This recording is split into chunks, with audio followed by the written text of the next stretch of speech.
آج کی ویڈیو میں ہم بات کریں گے ہانگ کانگ کے مارشل آرٹس بروس لی کی زندگی کے بارے میں۔ وزن 63 کلو گرام، قد 5 فٹ 6 انچ، پنچ کی طاقت ہیوی ویٹ چیمپئن محمد علی گریڈ کے برابر تھی۔ بروس لی 1 انچ کے فاصلے سے مکہ مارتا تھا اور تختہ توڑ دیتا تھا۔ وہ اپنے فن کا جادوگر تھا۔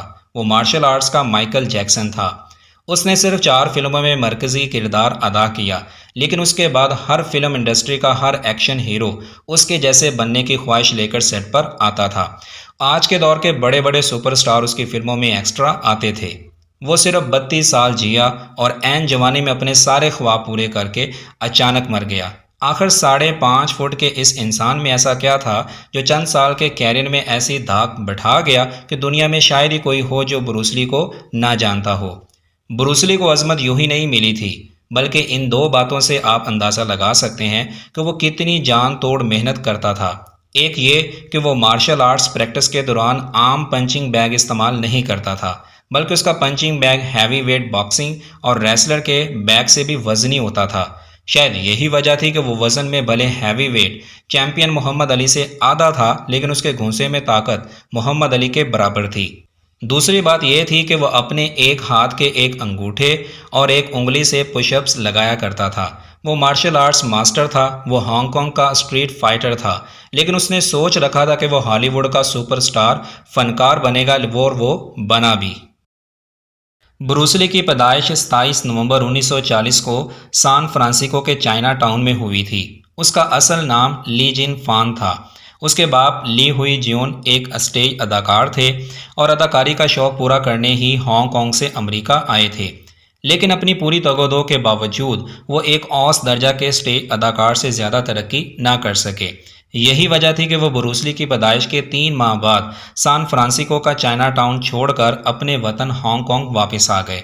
لیکن وہ ہانگ کانگ میں بھی کچھ زیادہ نام پیدا نہ کر سکے، لیکن باپ کا یہ شوق جلد ہی بروس لی کے رگ و ریشہ میں سرایت کر گیا۔ وہ اپنے باپ کے ساتھ سیٹ پر چلا جاتا۔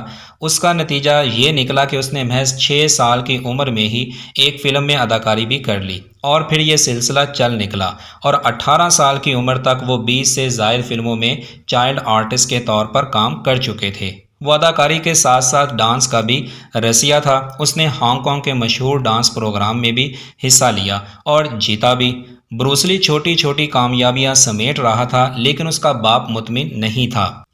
وجہ یہی تھی کہ اس وقت کا ہانگ کانگ آج کے ہانگ کانگ کی طرح ترقی یافتہ نہیں تھا۔ جنگ عظیم دوم کچھ عرصہ قبل ہی ختم ہوئی تھی، جس کی تباہ کاریوں نے شہر کا بھرکس نکال دیا تھا۔ چور بازاری اور دنگا فساد معمول کی بات تھی۔ گلیوں میں گنڈوں کے گینگز گھوما کرتے تھے اور بات بات پر لڑتے جھگڑتے تھے۔ بروس لی بھی اب اسی سماج کا حصہ تھا، تو وہ بھی آئے روز گنڈوں سے لڑتا رہتا تھا۔ شاید یہی وجہ تھی کہ مارشل آرٹس وہاں کا مقبول کھیل ہونے کے ساتھ ساتھ نوجوانوں کی ضرورت بھی تھا۔ اس لیے بروس لی کے والد نے اسے مارشل آرٹ سکھانے کا فیصلہ کیا۔ اسی مقصد کے لیے اس نے بروس لی کو مارشل آرٹس کے ایک ماہر استاد اپ مین کے پاس بھیجا، لیکن یہاں بھی ایک بہت بڑی مصیبت تھی۔ وجہ یہ تھی کہ اس دور میں چائنیز کسی غیر چائنیز کو یہ فن سکھانے کی مخالفت کیا کرتے تھے۔ یہی وجہ تھی کہ بروس لی کو یہاں بھی مشکلات کا سامنا کرنا پڑا۔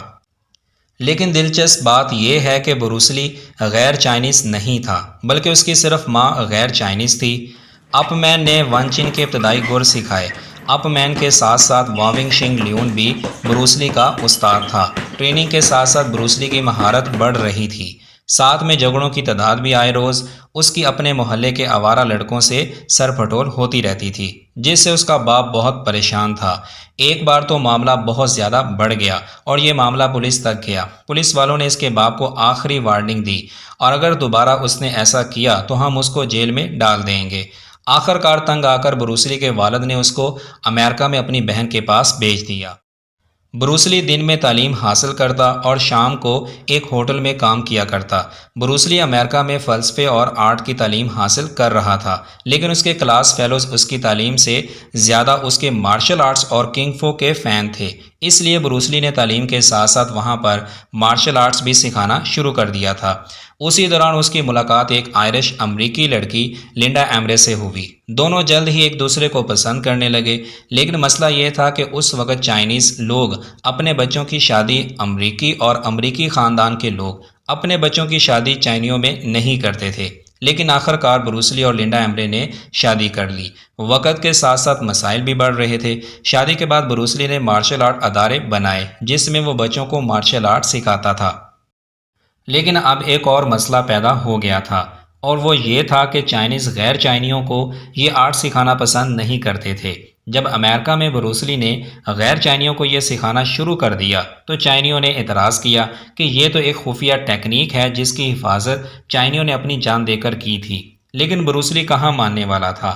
آخر کار یہ طے ہوا کہ بروس لی ان کے ایک مارشل آرٹس چیمپئن کے ساتھ لڑائی کرے گا۔ اگر بروس لی یہ مقابلہ جیتا ہے تو پھر جو مرضی کرے، لیکن اگر ہارا تو اسے یہ سب ادارے بند کرنا پڑیں گے۔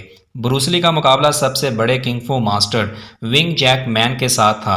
مقابلہ شروع ہوا اور 180 سیکنڈ کے بعد بروس لی نے اپنے مد مقابل کو پچھاڑ دیا، لیکن وہ اس چیز سے خوش نہیں تھا۔ 180 سیکنڈ تک مقابلہ چلنا اس کے لیے ایک کمزوری تھی۔ وہ کہتا تھا کہ مجھے یہ مقابلہ چند سیکنڈ میں جیت لینا چاہیے تھا۔ اس چیز سے بروس لی نے وہ سبق سیکھا جو لوگ ہار سے بھی نہیں سیکھتے۔